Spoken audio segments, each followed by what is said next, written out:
So Karunakar గారు ఇప్పుడు దాకా చెప్పారు కదా, ఈ కేసు ఎలా స్టార్ట్ అయింది ఏంటి అనేది. సనాతన ధర్మాన్ని భ్రష్టు పట్టించాలని, సనాతన ధర్మాన్ని నాశనం చేయాలని ఈ రోజు 2 రోజుల క్రితమో 2 సంవత్సరాల క్రితమో కాదండి, సాయిబాబా ఎప్పుడైతే మరణించారో, ఎప్పుడైతే ఈ షిరిడీలో సాయిబాబా సమాధిని ఒక పుణ్యక్షేత్రంగా మార్చాలనుకున్నారో అప్పటి నుంచి కూడా సనాతన ధర్మాన్ని నాశనం చేసేందుకు ఈ షిరిడీ సాయి సంస్థాన్ వాళ్ళ కుట్రలు, సాయి మతస్థుల యొక్క కుట్రలు ప్రారంభమయ్యాయి. సో ఈ కుట్రల గురించి మేము ఎలా మాట్లాడుతున్నాము అంటే, వేక్ స్టేట్మెంట్స్ ఇప్పటిదాకా ఎవరు ఇవ్వలేదు ఇక్కడ ఉన్న ఏ ఒక్కళ్ళు కూడా.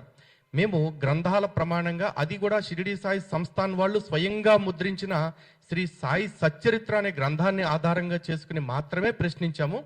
ఈ ప్రశ్నించే క్రమంలో మేము అడిగిన కొన్ని ప్రశ్నల్ని మీకు ముందు చెప్పాలనుకుంటున్నాను. కారణం ఏంటి అంటే, ఈ ప్రశ్నలు అడిగినందుకు ఈరోజు మా మీద 50 కోట్ల రూపాయలకి పరువు నష్టం దావాలు వేయటం జరిగింది షిరిడీ సాయి సంస్థాన్ వాళ్ళు.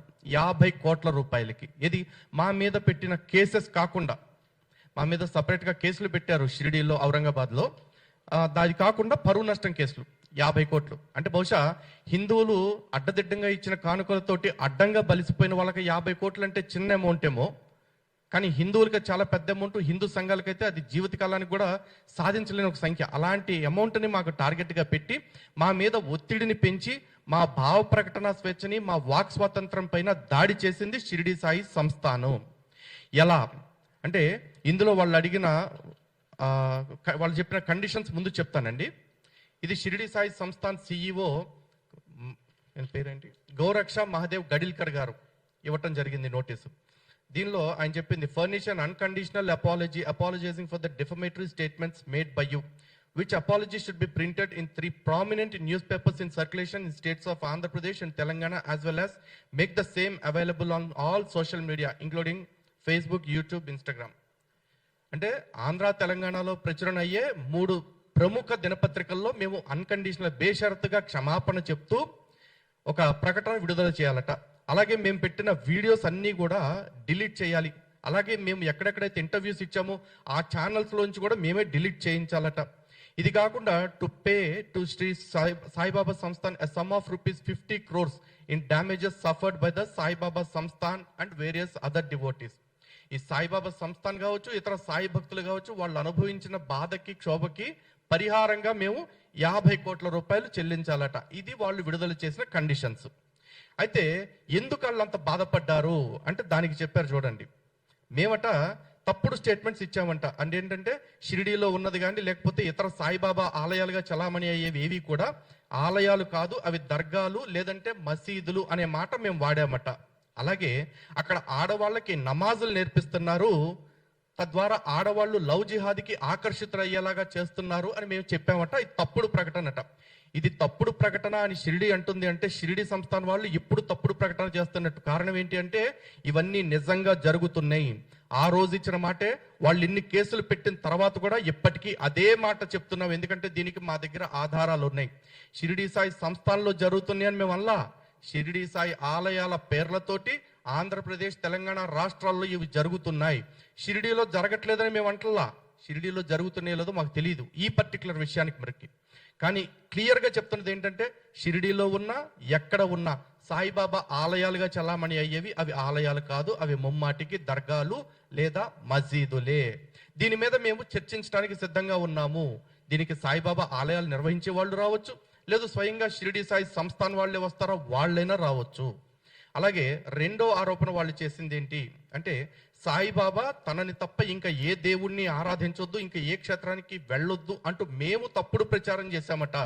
ఇప్పుడే కరుణాకర్ గారు కొన్ని చెప్పడం జరిగింది. షిరిడీయే మనకి పండరీపురము, షిరిడీయే బదరి, కేదారం, రామేశ్వరం, గయా, ఇంకా అన్ని చెప్పడమే కాకుండా చివరికి గంగా, గోదావరి తీర్థయాత్రలు కూడా చెయ్యొద్దు అని చెప్పి ఆ పుస్తకంలో రాశారు. అంటే 2 సంవత్సరాల క్రితం మనకి ఏదైతే కుంభమేళా జరిగిందో, ఆ కుంభమేళా హిందువులందరూ కూడా పిచ్చెక్కెళ్ళారు, అన్ని కోట్ల మంది.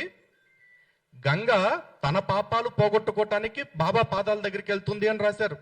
నిజంగా గంగ అంటే మనకి ఎంత పవిత్రమైంది. విష్ణు పాదోద్భవీం గంగా అని శాస్త్రం చెప్తుంది. విష్ణువు యొక్క పాదాల నుంచి వచ్చిన గంగని మనం తాకినంత మాత్రాన, ఇంకా చెప్పాలంటే గంగా గంగా గంగా అని స్మరిస్తే కూడా మన కొన్ని పాపాలు తెలియకుండానే పోతాయని శాస్త్రం చెప్తుంది. అలాంటి గంగకి పాపాలు అంటించి మన దేవీ దేవతల్ని, మన క్షేత్రాల్ని, మన ఆలయాల్ని, మన అవతార పురుషుల్ని అవమానిస్తుంది ఈ సాయి సంస్థాను, సాయి భక్తులు. కావాలంటే వెనకాల ముద్రించిన ఆ ఫొటోస్ కూడా చూడండి ఒకసారి.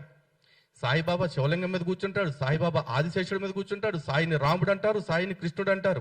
మా రాముడు కృష్ణుడి గురించి పుస్తకాలు చాలా గొప్పగా చెప్పాయండి. పుంసాం మోహన రూపాయ పుణ్య శ్లోకాయ మంగళం అని చెప్పారు. మరి ఇక్కడ బాబాని రాముడు అవతారంలో చూస్తుంటే తినే పిల్లోడు తినటం కూడా మానేసేలాగా తయారు చేసేసారు. ఇవి మేము ప్రశ్నించకూడదు. మా ధర్మాన్ని వీళ్ళు ఎంతైనా అవమానించవచ్చు, మా దేవీ దేవతలను ఎంతైనా కించపరచవచ్చు. మేము తిరిగి ప్రశ్నిస్తూ ఎలా రాముడయ్యాడు, ఎలా కృష్ణుడయ్యాడు అని అడిగితే దానికి సమాధానం చెప్పకపోగా ఇలాంటి తప్పుడు కేసులు మా పైన పెట్టారు. పైగా దీని గురించి ఇంకో మాట చెప్పారు. మీరు అనేక పాడ్కాస్ట్లు, లైవ్లు చేస్తూ సాయిబాబా పైన విపరీతమైన విషం చిమ్ముతున్నారు మీ చీప్ పబ్లిసిటీ కోసం అని చెప్పేసి. ఏది చీప్ పబ్లిసిటీ? మా సాయిబాబా దగ్గరకు వస్తే, మా షిరిడి క్షేత్రానికి వస్తే అన్ని పుణ్యక్షేత్రాలకు వెళ్ళినట్టే, కాబట్టి ఎక్కడికి వెళ్ళొద్దు, ఏ పుణ్యక్షేత్రాలకి వెళ్ళి మీరు డబ్బులు వేయొద్దు, మొత్తం తీసుకొచ్చి మా షిరిడిలో దోచిపెట్టండి అని చెప్పడం. ఇది కాదు చీప్ పబ్లిసిటీ. మాకు 12 జ్యోతిర్లింగాలు ఉన్నాయి, అన్ని చోట్ల శివుడే ఉంది. కానీ ఏ ఒక్క క్షేత్రం కూడా ఇక్కడ ఒక్క చోట చూస్తే మిగతా 11 క్షేత్రాలు చూసినట్టే అనట్లా. 18 శక్తిపీఠాలు ఉన్నాయి, ఒక్క శక్తిపీఠానికి వెళితే మిగతా 18 చూసినట్టే అనట్లా. 108 దివ్య దేశాలు ఉన్నాయి, ఏ ఒక్కళ్ళు కూడా ఒక్క క్షేత్రాన్ని చూస్తే మిగతా 107 చూసినట్టే అనట్లా. కానీ ఒక్క సాయి సంస్థాను, సాయి భక్తులు మాత్రం ఏం ప్రచారం చేస్తున్నారు? మీరు ఏమీ చూడక్కర్లేదు, కేవలం షిరిడీకి వస్తే అన్ని చూసేసినట్టే, సాయిని ముక్కితే అందరినీ కొలిచేసినట్లే అంటూ తప్పుడు ప్రచారం చేస్తుంది, చీప్ పబ్లిసిటీ చేస్తుంది షిరిడీ సాయి సంస్థాన్. మరి ఈ చీప్ పబ్లిసిటీని మేము ప్రశ్నించొద్దా? అంటే హిందూ సంఘాలు అని పెట్టుకుని ఎంతసేపు అన్యమతస్తుల మీద మాట్లాడటం అనుకుంటున్నారా? స్వధర్మానికి హాని చేస్తున్న వాళ్ళ మీద కూడా మేము యుద్ధం చేస్తాం. యుద్ధం చేయాల్సి వస్తే కాలకేయుల మీద చేయాల్సిందే, కట్టప్ప విషయంలోనూ జాగ్రత్తగా ఉండాల్సిందే, లేకపోతే ఆ కట్టప్పే ప్రాణం తెస్తాడు. వీళ్ళు కట్టప్ప బ్యాచ్, సాయి భక్తులు, సాయి సంస్థానం వాళ్ళు కట్టప్ప బ్యాచ్ లాగా తయారయ్యారు. అందరూ జాగ్రత్తగా ఉండండి. ఇలాంటి కట్టప్పలు ఇంకా చాలా మంది ఉన్నారు. ఇలాంటి వాళ్ళ నుంచి ధర్మాన్ని కాపాడుకోవాలనే లక్ష్యంతో ఏర్పడిందే స్వచ్ఛ సనాతన వేదిక. ఈ లక్ష్యాన్ని కూడా అర్థం చేసుకోండి. అలాగే ఇంకొక మాట అంటున్నారు, అసలు సాయిబాబా లాంటి గురువు లేడు, సాయిబాబా లాంటి దేవుడు సనాతన ధర్మంలో లేడు అని మేము అన్నామట. అప్పుడు చెప్పాం, ఇప్పుడు చెప్తున్నాం. సాయిబాబాని మళ్ళీ సాయి సంస్థానం వాళ్ళని ప్రశ్నిస్తున్నాం. సాయిబాబా కొంతమంది దేవుడు అనుకుంటున్నారు, కొంతమంది దేవుడు కాకపోతే కనీసం ఒక మంచి గురువు అనుకోండి అంటున్నారు. ఓకే, గురువు అనుకోవటానికి కూడా నాకు అభ్యంతరం లేదు. కానీ ఎలా అనుకోవాలి? ఒక వ్యాస భగవానుడి కంటే, ఒక శంకరాచార్యుల కంటే, రామానుజాచార్యుల వారి కంటే, మధ్వాచార్యుల వారి కంటే, వల్లభాచార్యుల వారి కంటే, నింబార్కుల వారి కంటే, గురు రాఘవేంద్రుల కంటే ఏ విధంగా సాయిబాబా గొప్ప అనేది ఒక్క మాటలో మాకు నిరూపించి అప్పుడు సాయిబాబాని గురువు అనుకోండి అని మనకి చెప్పాలి వాళ్ళు. అవి ఏవి చెప్పకుండా మేము అనుకుంటున్నాం కాబట్టి మీరు కూడా అనుకోండి అంటూ హిందువుల మీద రుబాబు చేస్తా ఉన్నారు. అలాంటి ప్రశ్నలు వేస్తున్న హిందువులని భయపెట్టి బెదిరించి వాళ్ళ దారిలోకి తెచ్చుకుని మొక్కించాలని చూస్తున్నారు. ఎలా అయితే పాషండ మతాలు మోసం చేత భయపెట్టి ఆశ పెట్టి మత మార్పిడి చేస్తాయో వీళ్ళు కూడా అలాంటివే చేస్తా ఉన్నారు.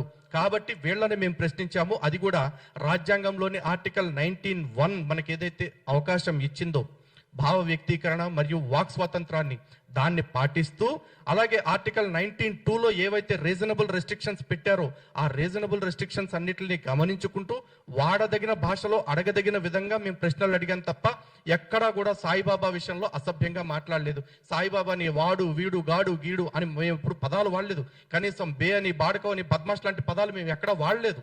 ఎందుకంటే వాళ్ళ విశ్వాసం వాళ్ళది, మన విశ్వాసం మనది. మా అబ్జెక్షన్ ఏంటి? సాయి భక్తుల్ని సాయి భక్తులకు ఉండొద్దని కూడా మేము అనట్లా. కానీ సాయి భక్తి అని చెప్పేసి సనాతనాన్ని కలుషితం చేయొద్దు, హిందువులు ఇది హిందుత్వంలో ఒక భాగము అన్నట్టుగా ప్రచారం చేయొద్దు అని మాత్రమే మేము అంటున్నాం. ఇక డెరగేటరీ అండ్ మిస్లీడింగ్ స్టేట్మెంట్స్ ఇస్తున్నాము వివిధ టీవీ ఛానల్స్ లో అని చెప్పేసి అంటూ, అలాగే నేను, భాస్కర్ కిల్లి గారు, మిగతా వాళ్ళు చేస్తున్న వీడియోస్ ఏవైతే ఉన్నాయో ఇవన్నీ కూడా సాయి యొక్క ప్రాభవాన్ని లేకపోతే ప్రాశస్త్యాన్ని డ్యామేజ్ కలిగిస్తా ఉన్నాయి అని చెప్పేసి అంటున్నారు. అలాగే మేము చేసింది ఇల్లీగల్ యాక్టివిటీ అన్నారు. ఏది ఇల్లీగల్ యాక్టివిటీ? ఈ రోజున ఇది కాశీ విద్వత్ పరిషత్ వాళ్ళు, సనాతన ధర్మానికి అత్యంత ప్రామాణికమైన వ్యవస్థ ఈ కాశీ విద్వత్ పరిషత్తు. చివరికి జగద్గురు బిరుదు ఎవరివ్వాలి అంటే కూడా అది ఇవ్వాల్సిన వాళ్ళు ఈ కాశీ విద్వత్ పరిషత్ వాళ్ళే. అటువంటి కాశీ విద్వత్ పరిషత్ వాళ్ళు ఇచ్చిన స్టేట్మెంట్ ఏంటంటే, సాయి భగవాన్ గురు అవతార్ సంత్ నహి, బంద్ హో పూజ అని చెప్పారు. ఆయన భగవంతుడు కాదు, అవతారం కాదు, గురువు కాదు, కనీసం సాధువు కూడా కాదు. Saibaba is a fakir, he's a Sufi, he's a Muslim. ఇది వాళ్ళు చెప్తున్న మాట. ఇలాంటి పీఠాల వాళ్ళు చెప్పింది, లేకపోతే కాశీ విద్వత్ పరిషత్ వాళ్ళు, మా ఆచార్య స్థానంలో ఉన్న వాళ్ళు చెప్తుంటే మేము వీళ్ళ మాటలు పట్టించుకోకుండా నిన్న మొన్న వచ్చిన సాయిబు సంతనం పట్టుకుని మేము వేళ్లాడుతూ కూర్చోవాలా? దానికి స్వచ్ఛ సనాతన వేదికలో ఉన్న భాగంగా ఉన్న ఏ హిందువు కానీ, ఏ హిందూ సంఘం కానీ సిద్ధంగా లేదు. అండ్ బిఫోర్ కంక్లూజన్ మేము చెప్తున్నాం, అలాగే ఆల్ ఇండియా సాయి సమాజ్ వాళ్ళు కావచ్చు, లేకపోతే భాగ్యనగర్లోని సాయిబాబా సంస్థానికి సంబంధించిన ఆలయాల వాళ్ళు కావచ్చు, చాదర్ఘాట్ వాళ్ళు కావచ్చు, మద్రాస్ హైకోర్టులో, అదేవిధంగా తెలంగాణ హైకోర్టులో, ఉమ్మడి ఆంధ్రప్రదేశ్ హైకోర్టులో వాళ్ళు పిటిషన్స్ ఇచ్చారు. చాలా స్పష్టంగా వాళ్ళ అఫిడవిట్స్లో ఏం చెప్పారంటే, సాయిబాబా హిందూ దేవుడు కాదు, సాయిబాబా ముస్లిం. అలాగే సాయి తన జీవితకాలం ఇస్లాం ప్రచారం చేశాడు, తను నమాజులు చేశాడు, తను ఉన్నది మసీదే. అలాగే సాయిబాబా మందిరాలుగా చలామణి అవుతున్న వాటిల్లో ఇవి మందిరాలు కావు అన్న విషయాన్ని వాళ్ళు క్లియర్ గా అఫిడవిట్స్ ఇవ్వటం జరిగింది. అఫిడవిట్స్ ఎండోర్స్ చేస్తూ అప్పటి హైకోర్టులు తీర్పులు కూడా ఇవ్వటం జరిగింది. సో ఇవి దేవాదాయ శాఖ పరిధిలోకి ఉండాల్సిన అవసరం లేదు అన్న విషయాన్ని కూడా స్పష్టంగా చెప్పారు. మేము గ్రంథాల ఆధారంగా సాయి సచ్చరిత్ర కావచ్చు, హైకోర్టు యొక్క గౌరవ హైకోర్టుల యొక్క తీర్పుల్ని కావచ్చు ఉటంకిస్తూనే మేము మాట్లాడుతూ ఉన్నాం. కానీ సాయి భక్తులు ఎవరు కూడా, మేము ఎన్నిసార్లు పిలిచినా డిబేట్కి రండి, దీని మీద మాట్లాడదాం, సత్యాసత్య పరిశీలన చేద్దాము, నిరూపణ చేద్దాము అంటే ఒక్కళ్ళు కూడా రావట్లా. ఈ రోజున ఇక్కడ మేము ఉన్నాం, ఎవరైతే అందరం క్రైస్తవులతో డిబేట్స్ చేస్తున్నాం, ముస్లిమ్స్తో డిబేట్స్ చేసాం, నాస్తికులతో చేస్తున్నాము, అలాగే కుహనా సెక్యులరిస్టులతో కూడా కొంతమందితో చేస్తూనే ఉన్నాము. కానీ ఈ సాయి భక్తులు మేము హిందువులమే, కట్టర్ హిందువులనే పదం కూడా వాడుతున్నారు కొంతమంది. అలా వాడేవాళ్ళు సాటి హిందూ సంస్థలతోటి డిబేట్ కూర్చుని మీరు మాట్లాడేది తప్పు, కావాలంటే మా దగ్గర ఆధారాలు ఉన్నాయి చూసుకోండి అని నిరూపించకుండా ఇలాంటి తప్పుడు కేసులు ఎందుకు పెడుతున్నారు?